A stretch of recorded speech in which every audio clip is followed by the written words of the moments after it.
हामी देश विकासका लागि भनेर यहाँनिर सदनमा धेरै बोलिरहेका छौँ। तपाईँभन्दा म जान्ने, म भन्दा तपाईँ जान्ने भन्ने हिसाबबाट पनि यहाँनिर फर एन्ड अगेन्स्ट कुराहरू भइरहेका छन्। तर मलाई लाग्छ हामीमा के कमजोरी भयो? उत्तरतर्फको छिमेकीले हामीलाई 100-200 वर्ष अगाडि गइसक्यो छोडेर, दक्षिणतर्फको छिमेकीले पनि हामीलाई थोरैमा 80 वर्ष छोडिसक्यो विकासको दौडमा। हामीमा के कमजोरी भयो? मलाई लाग्छ नेपालीमा एउटा समस्या छ, हामी इमान्दार छैन। हामी आजदेखि इमान्दार बनौँ। म सबै नेपाली दाजुभाइ दिदीबहिनीहरूलाई अनुरोध गर्न चाहन्छु, हामीलाई केही न केही ठग्नु छ, केही न केही छल्नु छ है। एउटा सानो कर्मचारीदेखि लिएर राजनीति गर्ने तपाईँ हामी जस्ता झुटो बोल्नु छ, मौका यही हो भनेर मौकामा चौका हान्नुपर्छ भन्ने हाम्रो मनोविज्ञानका कारणले गर्दाखेरि आज जति नै राम्रो नीति हामीले बनाए पनि, जति नै राम्रो कार्यक्रमको बारेमा छलफल गरे पनि हाम्रो नियत ठिक नभएको कारणले नेपालीले उन्नति गर्न सकेन भन्ने निचोड चाहिँ मेरो। त्यसो भएको कारणले गर्दाखेरि बिना स्रोतका सम्पत्ति जोड्ने, भ्रष्टाचार गर्ने, आर्थिक भ्रष्टाचार, नीतिगत भ्रष्टाचारदेखि लिएर अनेक परेका छैन ठगी गर्ने, त्यो ठगीमा प्रत्यक्ष अप्रत्यक्ष रूपमा संलग्न बन्ने, त्यसको तपाईँको त्यसको प्रतिशतले हामीले चाहिँ के अरे आफ्नो जीव पालिराख्नुपर्ने यो चलनको हामीले अन्त्य नगरुन्जेलसम्म यस्ता सदनहरू थुप्रै गठन हुन्छन्, हामी जस्ता सांसद थुप्रै आउँछन् जान्छन्, सरकारहरू बन्छन्, विघटन हुन्छन्, तर हामीले प्रगति गर्न सक्दैनौँ। आज हरेक मान्छेलाई ठग्नु छ यो देशमा, मैले देखेँ। त्यसो भएको कारणले गर्दाखेरि यो ठग्ने चलनको अन्त्य नगरिकन, हामी इमान्दार नबनिकन नीति तथा कार्यक्रमको ठुलो यहाँ बहस भइराखेको छ। पुरानाले बनाएको नीति राम्रो कि नयाँले बनाएको नीति राम्रो? नयाँहरू भन्नुहुन्छ हामीले चाहिँ यस्तो गऱ्यौँ उस्तो गऱ्यौँ भन्नुहुन्छ, पुरानाले हामीले गरेको कपी गर्नुभयो भन्नुहुन्छ। तर ती सारा नीतिहरू तबसम्म सार्थक बन्दैनन् जबसम्म हाम्रो नियत सफा हुँदैन, जबसम्म हाम्रो नियत ठिक ठाउँमा हुँदैन। म यहाँहरू सबैजनालाई यो कुरा चाहिँ अनुरोध गर्न चाहन्छु, यहाँ एकले अर्कालाई अपमानित गर्न हामी यहाँ उभिएका होइनौँ। हामी सरकारलाई प्रश्न गर्छौँ, त्यसलाई सरकार पक्षले अन्यथा मान्नुपर्ने, प्रतिवाद गरिहाल्नुपर्ने भन्ने कुरा छैन। हामी सरकारलाई मार्गदर्शन देखाउँछौँ, हामी सरकारलाई यसो गरौँ उसो गरौँ भनेर सल्लाह दिन्छौँ। सरकारले पनि हामी मात्रै जान्ने भन्ने हिसाबले आफ्नै तपाईँको चाहिँ मनको गीतहरू लेखेर नीति तथा नियम कानुनहरू बनाउनु हुँदैन। हामीले दिएका सल्लाहहरूलाई तपाईँहरूले गम्भीर भएर स्वीकार्नुपर्छ। मैले अघि भने हामी यहाँ बोल्छौँ, बोल्नु त बोल्छौँ, त्यसपछि सुनिन्छ कि सुनिँदैन, सुनिन्छ कि बुझिन्छ कि बुझिँदैन, बुझिसकेपछि स्वीकार गरिन्छ कि होइन, कारणसहित स्वीकार गर्नुपर्छ। फेरि त्यत्तिकै साथीले बोल्यो भन्ने हिसाबले स्वीकार्ने पनि होइन, र कारणसहित अस्वीकार पनि गर्नुपर्छ। यस्तो भएको कारणले स्वीकार गर्न सकिएन भन्नुपर्छ। नीति तथा कार्यक्रम बन्दाखेरि होइन, प्रतिपक्ष दलसँग छलफल गरिएको छैन, त्यतिकै खाका आयो, वाचन भयो, त्यो वाचन भएका खाकालाई हामीले स्वीकारी दिनुपर्ने, अनि भोलि नै तपाईँको चाहिँ गरिहाल्नुपर्ने भन्ने हिसाबले हतार कुदेर केही पनि हुँदैन। कुद्दै गरेको काम राम्रो हुँदैन। यो हाम्रो परीक्षा हो। कुद्दै परीक्षा लेख्दा के हुन्छ? मात्रा पुग्दैन, ह्यान्डराइटिङ राम्रो हुँदैन, बुझिँदैन भने जस्तो कुदेर हुँदैन। हामीलाई हतार त्यस्तो केही पनि छैन। बिस्तार गए अवश्य पुगिन्छ, हतार गरे भन्न सकिन्न भन्ने कुरा छ। बिस्तारै जाउँ, सरसल्लाह गरेर जाउँ।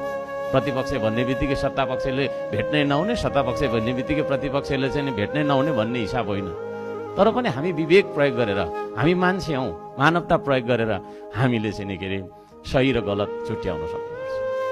आज यो देशका नागरिक, गरिब नागरिकलाई सुकुम्बासीको नाममा, धनी पूर्जा र गरिब पूर्जा है, यसको नाममा चाहिँ तपाईँको चाहिँ एउटा वर्गीय विभेद देखाएर त्यो फोहोर ठाउँमा बस्ने, त्यसलाई खेदाइहाल्नुपर्छ भन्ने हिसाबले सरकारले जुन खालको चाहिँ नि होइन उचित व्यवस्थापनको नीति तय नगरिकन डोजर आतङ्क फैलाएको छ, यसको हामी तपाईँको चाहिँ विरोध गर्छौँ। सरकार सचिनुपर्छ।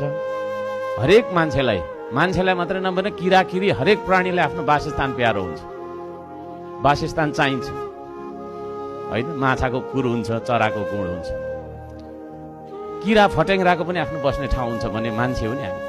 हाम्रो प्रतिष्ठासँग जोडिएको घर 81 राज्यले आएर भत्काइदिँदाखेरि हामी मध्ये कसैलाई ठिक लाग्छ त? तपाईँ हाम्रो मोटर गाडी होला, कसैको बाइक होला, कसैको गाडी होला, ल कसैले आएर चाहिँ अहिले एकछिन यहाँ चोकमा गएर होइन खोसाएर लैजाओस्, तोडफोड गरिदियोस्, जलाइदियोस् त हामीलाई ठिक लाग्छ? एउटा नाथे गाडी त हामीलाई चाहिँ के अरे त्यत्रो प्यारो लाग्छ, हामीलाई ठिक लाग्दैन त्यसो भन्दाखेरि हामी बसिरहेको हाम्रो सामाजिक प्रतिष्ठासँग जोडिएको हाम्रो वासस्थान, हाम्रो घर, कुनै पनि बाहनामा नियम कानुन, यस्ता नियम कानुन बनाउनलाई नै हामी यहाँ आएको। सबै नियम तपाईँको चाहिँ के अरे ठिक थियो भनेदेखि व्यवस्था परिवर्तन हुँदैन थिए। समय सापेक्ष नियम कानुनलाई परिमार्जित गर्दै लानुपर्छ। तर हाम्रो नियम कानुन बनाउने तपाईँको मुख्य उद्देश्य केन्द्रबिन्दु भनेको मानवता, मान्छेको सेवा सुविधा हो। हामी गरिबलाई हेप्छौँ, गरिब बिना देश चल्छ, संसार चल्छ। काठमाडौँमा बसेका गरिबहरूलाई खेदै हाल्नुपर्छ भन्ने किसिमको नीति अख्तियार गर्यो भने भोलि तपाईँको चाहिँ यहाँ घरहरू बन्छन्, बाटाहरू बन्छन्, फोहोर तपाईँको चाहिँ उठाउने काम हुन्छ। यहाँ तपाईँ हामीले गर्ने हो। म त रेडी छु, म त बेलचा हानेरै आएको मान्छे हो। एनी टाइम एनिथिङ होइन, एनी वर्क। तपाईँ रेडी हुनुहुन्छ? अहिले नाला सफा गर्न जाउँ भन्दाखेरि यहाँ तपाईँ आउनुहुन्छ? आउनुहुन्न।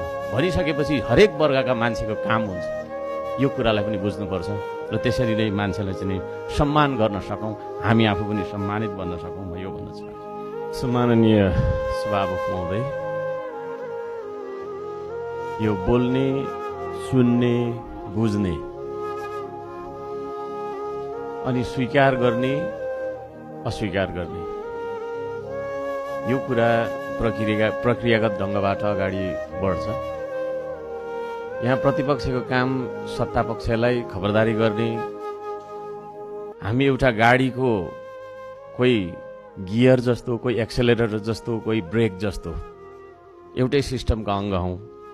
तर आजको यो हाम्रो बहस पैरवी सुन्दाखेरि को चाहिँ हामी जान्ने होइन, कसले कसलाई धेरै आरोप लगाउन सक्ने भन्ने हिसाबबाट उद्धत भएको जस्तो देखियो। र यहाँ सत्तापक्षको तर्फबाट बोल्नुहुने माननीय गणेश पराजुलीज्यूले बोल्ने क्रममा भरौटे भन्ने शब्द पनि प्रयोग गर्नुभयो र यस्ता शब्दहरू आगामी दिनमा हामीले प्रयोग नगरेको राम्रो, म सबैजनालाई यो अनुरोध गर्न चाहन्छु। मैले हिजो बोल्दै गर्दा पनि केही प्रश्नहरू मैले उठाएका थिएँ। प्रतिपक्षको काम सत्तापक्षलाई प्रश्न गर्नु नै हो, त्यसलाई अन्यथा मान्नु हुँदैन।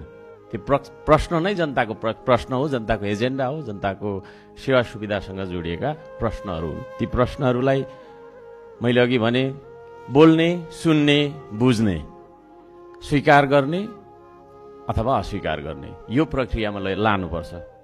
हामीले कर्मकाण्डी आयो, बोल्यो, ठिक छ, उसले बोलोस्, म सुन्छु, सुन्दिनँ पनि भन्ने हिसाबबाट होइन। आज पनि यहाँ आधी जति कुर्सीहरू खाली छन्। यो सदनमा आउनु मन लाग्दा आउने, आउनु मन नलाग्दा नआउने भन्ने खालको हो या के हो, यो विषयमा सभामुखज्यूले विचार गर्नुहोला भन्न चाहन्छु। र हिजो मैले पढ्न नभ्याएका प्रश्नहरू, जनताका प्रश्नहरू म आज पुनः निरन्तर गर्न चाहन्छु।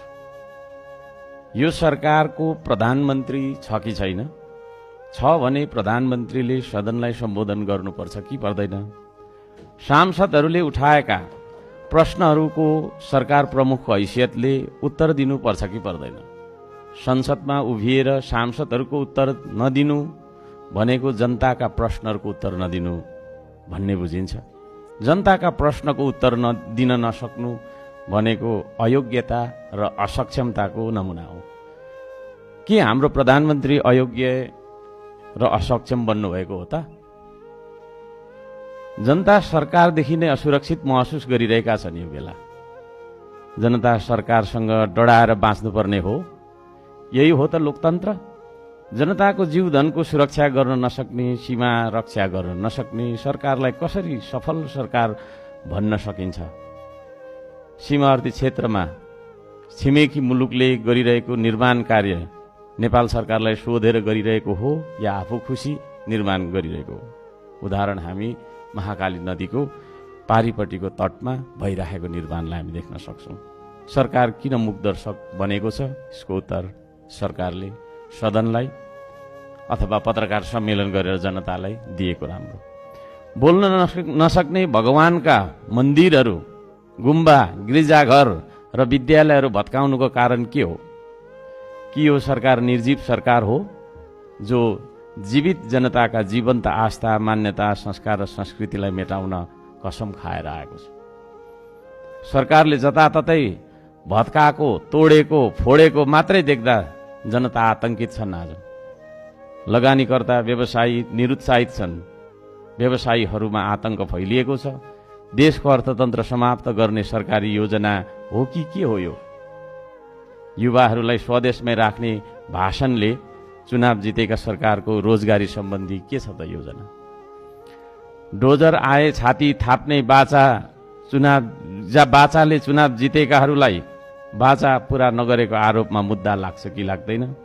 हामीले गरेका चुनाव ताका गरेका प्रतिबद्धताहरू पूरा नगर्दा हामी सबैलाई मुद्दा लाग्नुपर्छ कि पर्दैन? हाम्रो नैतिक धरातल कति बलियो छ? नैतिक धरातलमा हामी उभिन्छौँ या उभिँदैनौँ?